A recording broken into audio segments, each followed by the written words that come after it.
தீர்வு கிடைக்கும் வரை ஆம்னி பேருந்துகள் வேலை நிறுத்தம் தொடரும் என்று ஆம்னி பேருந்து உரிமையாளர்கள் சங்கம் அறிவித்திருக்கிறார்கள். முக்கிய செய்தியாக நாம் பார்த்து வருகிறோம். விவரங்களை வழங்க இணைகிறார் செய்தியாளர் ராமச்சந்திரன். வணக்கம் ராமச்சந்திரன். ஆம்னி பேருந்து உரிமையாளர்கள் சங்கம் அரசுக்கு விடுத்திருக்கக்கூடிய கோரிக்கைகள் என்ன?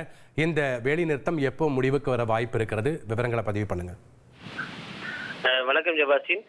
சாலை வரி விவகாரம் தொடர்பாக மாநிலங்களுக்கு இடையே இயக்கப்படக்கூடிய 600க்கும் மேற்பட்ட ஆம்னி பேருந்துகள் கடந்த சில நாட்களாக நிறுத்தப்பட்டுள்ளன. இதனால் தினசரி உரிமையாளருக்கு 2 கோடி ரூபாய்க்கு மேல் இழப்பு ஏற்படுகிறது. மேலும் 7000க்கும் மேற்பட்ட பணியாளர்களும் இதை சார்ந்த 10,000க்கும் மேற்பட்ட தொழிலாளர்களும் பாதிப்படைந்துள்ளனர். மேலும் அடுத்த வரும் வாரங்களில் கேரளாவுக்கு தினசரி 300 பேருந்துகளுக்கு மேல சபரிமலைக்கு செல்ல இருப்பதால் தமிழக முதலமைச்சரும் அதே போல போக்குவரத்து அமைச்சரும் உடனடியாக விரைவாக மாநிலங்களுக்கு இடையேயான ஆம்னி பேருந்து சேவையை தொடங்க உதவுமாறு கேட்டுக்கொள்கிறோம். மேலும் அண்டை மாநிலங்களான கேரளா மற்றும் கர்நாடகாவுடன் பேசி அந்த மாநில பேருந்துகளுக்கு சாலை வரியில் விலக்களித்து அண்டை மாநிலங்களுக்கு சீராக பேருந்துகள் இயக்க வழிவகை ஏற்படுத்துமாறும் கேட்டுக்கொள்கிறோம்.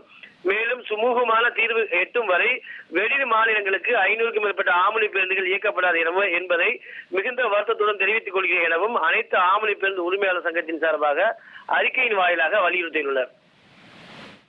நன்றி ராமச்சந்திரன், உங்களுடைய தகவல்களுக்கு.